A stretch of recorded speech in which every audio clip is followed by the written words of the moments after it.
Y la idea es un poco cambiar de tema. Estos 2 días hemos estado hablando sobre el derecho nacional, derecho doméstico en general, aun cuando hemos mencionado la relevancia del derecho ambiental internacional, o como decía el juez Tolosa, el Corpus Juris internacional. La idea ahora es pasar un poco a las normas que generan organismos financieros internacionales, que son organizaciones de desarrollo,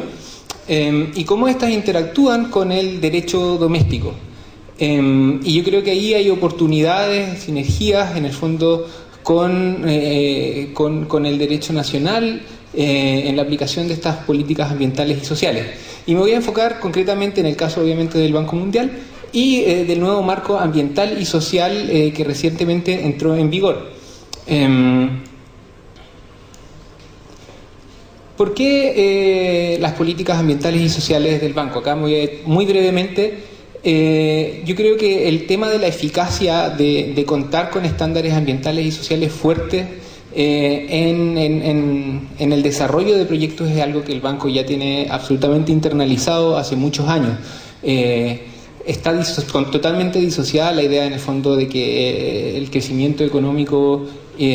no prospera cuando hay un marco normativo ambiental fuerte. La evidencia nos muestra que en realidad los proyectos ganan en legitimidad y hay menos conflicto social cuando uno desde muy temprano en el diseño de proyectos incorpora estándares ambientales y sociales potentes, digamos. Quisiera también explicar brevemente que estas políticas ambientales y sociales que generan las organizaciones internacionales son de alguna manera digamos, normas de derecho internacional que genera la organización internacional que se hacen obligatorias para los países respecto de proyectos concretos, proyectos de inversión respecto de los cuales los países que son miembros del Banco Mundial, en este caso, reciben financiamiento, y la obligatoriedad de esas políticas ambientales y sociales queda reflejada en el convenio de financiamiento que celebra el Banco Mundial con el país, y se transforma un poco como la normativa aplicable a ese proyecto concreto, y en eso coexisten de alguna manera tanto la normativa nacional, que de todas formas sí tiene que aplicarle a ese proyecto, con las políticas ambientales y sociales del Banco Mundial. El último punto, el efecto multiplicador. Si bien las políticas ambientales y sociales aplican caso a caso, es decir, proyecto a proyecto, la evidencia también nos muestra que al fortalecer, digamos, la gestión ambiental y social de un solo proyecto, se genera un efecto multiplicador en los países donde hemos trabajado, y va quedando una capacidad institucional que es muy valiosa para lograr la mejor implementación. Bueno, las políticas que hayan trabajado o tengan experiencia en trabajar con el Banco Mundial sabrán que las políticas de salvaguardia ambientales y sociales del banco existen ya hace cerca de 30 años. Las tengo proyectadas ahí, no las voy a nombrar. Sí quiero destacar que son normas que fueron surgiendo de forma inorgánica, de alguna manera, que no había sufrido una modificación sustantiva, al menos en los últimos 20 años, diría yo, y que, si bien nos han servido bien, había un diagnóstico, una necesidad de sistematizar y de modernizar conceptualmente el marco normativo del banco en materia socioambiental.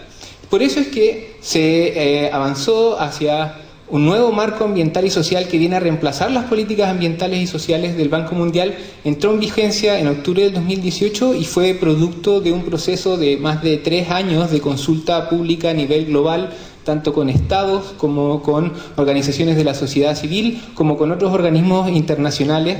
Se terminó ese proceso hace 2 años. O sea, el marco ambiental y social existe hace 2 años, pero el banco inició un proceso de transformación interna, de preparar a la institución para poder implementar estas normas. Y la idea es que este marco ambiental y social va a permitir el fortalecimiento de la capacidad de las instituciones a nivel nacional, va a permitir mayor participación y una mayor eficiencia y eficacia en la implementación de proyectos, y voy a tratar de explicar por qué más rápidamente. También hay importantes avances en materia de transparencia, de participación ciudadana, de no discriminación y de también rendición de cuentas.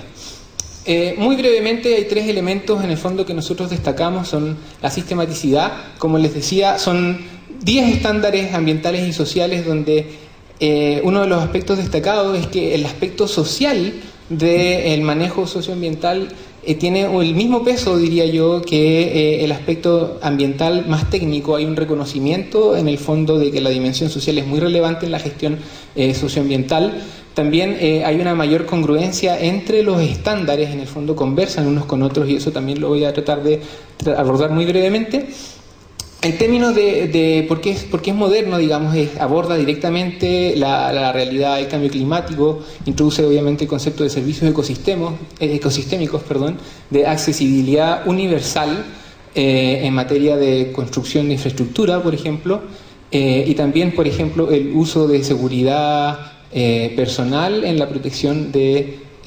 activos de proyectos que, dependiendo de las áreas donde el banco en el fondo opera, puede generar también un riesgo para las comunidades, si es que esa protección de la propiedad no se ejerce de manera, digamos, proporcional y adecuada. Y de la armonía voy a hablar un poquito más adelante.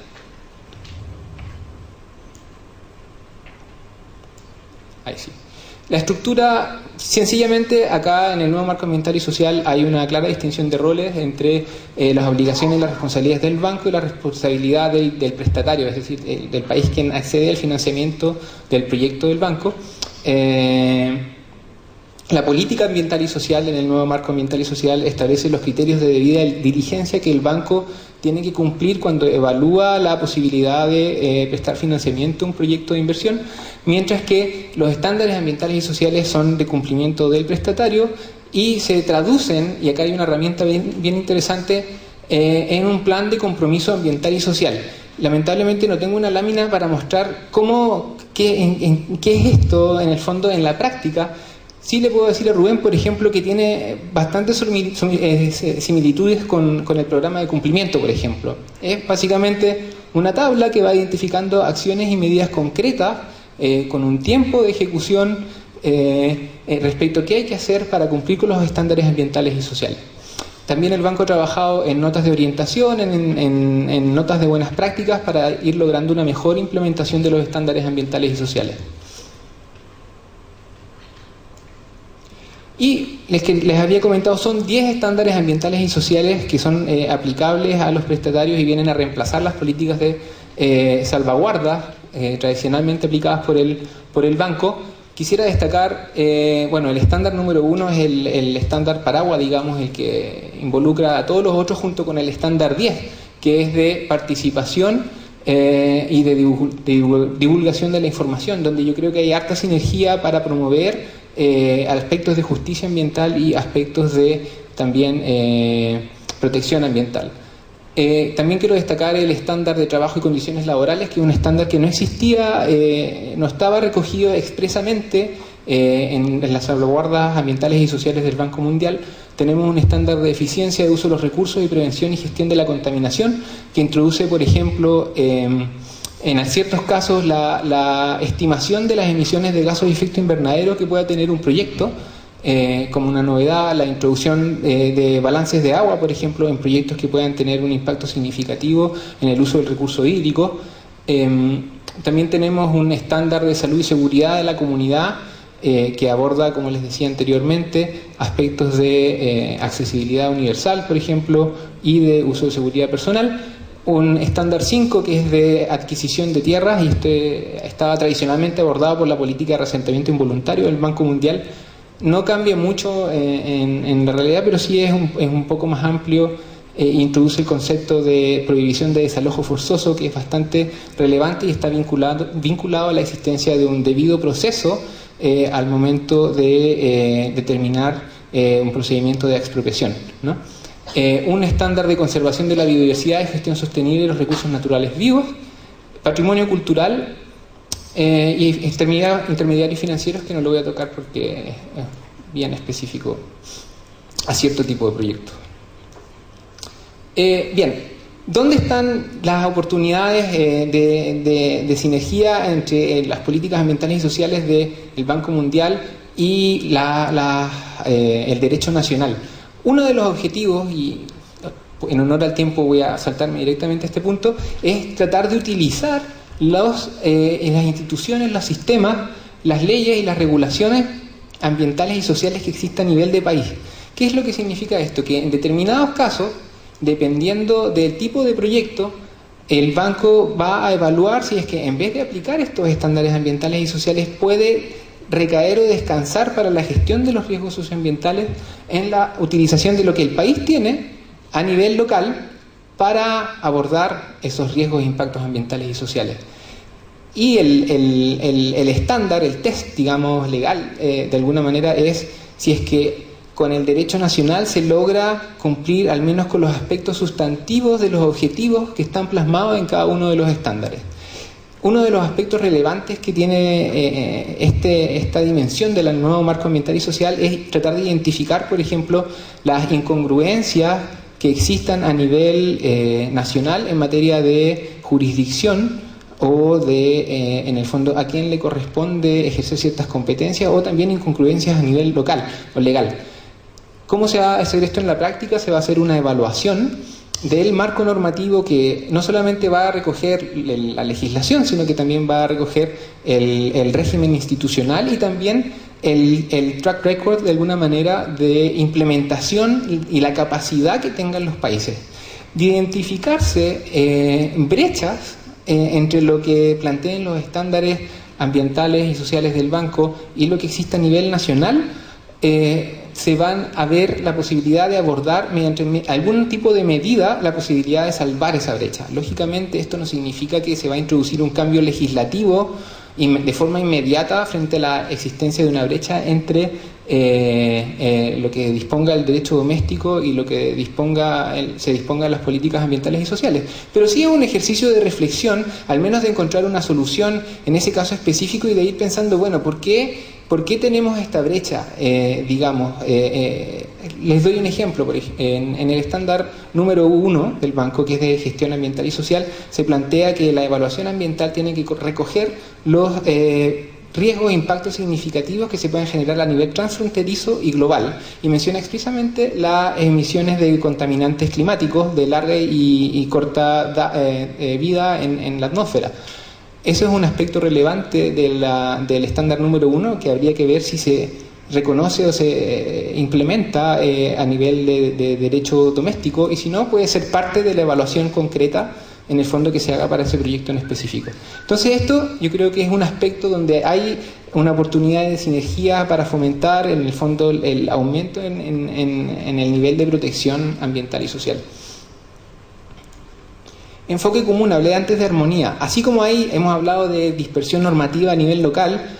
quienes hayan leído el informe que preparó el Programa de Naciones Unidas para el Medio Ambiente sobre el Pacto Global para el Medio Ambiente, del que creo que Andrea se va a referir, también habla de dispersión normativa a nivel de tratados internacionales multilaterales, y también existe dispersión normativa a nivel de instituciones de desarrollo, porque cada banco, digamos, tiene sus propias políticas ambientales y sociales, y de repente, cuando hay cofinanciamiento respecto de un proyecto, tenemos el derecho local y el BID va con su normativa, el Banco Mundial va con su normativa, la CAF puede ir con su normativa, y eso también genera dispersión normativa.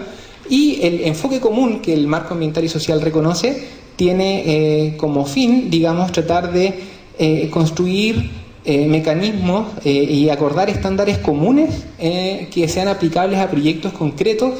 para evitar, digamos, esa dispersión normativa y para propender al trabajo conjunto entre instituciones de desarrollo.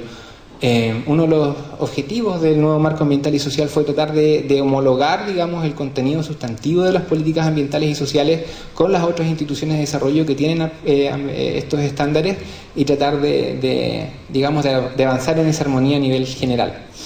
El plan de compromiso ambiental, ya hablé de él, busca ser una herramienta flexible para introducir el concepto de gestión adaptativa, que es algo también nuevo al marco ambiental y social. Todos sabemos que un proyecto se evalúa, tiene una evaluación, pero una vez que empieza la implementación pueden haber problemas de desempeño en la gestión, pueden haber cambios en el proyecto, pueden haber también impactos no previstos, y es necesario que existan mecanismos en el fondo para hacer o abordar ese tipo de impactos.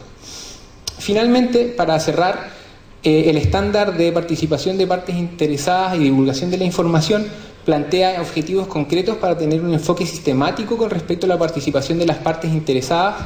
evaluar el nivel de interés y apoyo al proyecto, y pensar desde el inicio, antes del diseño, cómo vamos a abordar el acceso a la información y la participación con las comunidades interesadas. Y esto se va a traducir en un plan de participación ambiental que va a contar también con un mecanismo de gestión de quejas y reclamos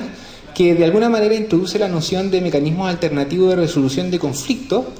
para abordar problemas que las comunidades vayan teniendo durante la aplicación del proyecto. Se habló mucho en el foro de que no es necesario de repente llegar a la corte, digamos, para poder solucionar un problema. Y este requisito que va a aplicar a todos los proyectos de forma proporcional a la escala y naturaleza del proyecto,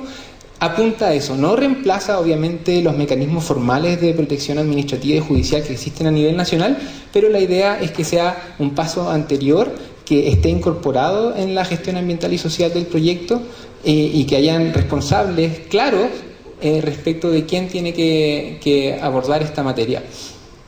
Los dejo con eso porque ya se me acabó el tiempo y, como les dije, tengo que cumplir con mi propia norma impuesta durante estos 2 días. Muchas gracias.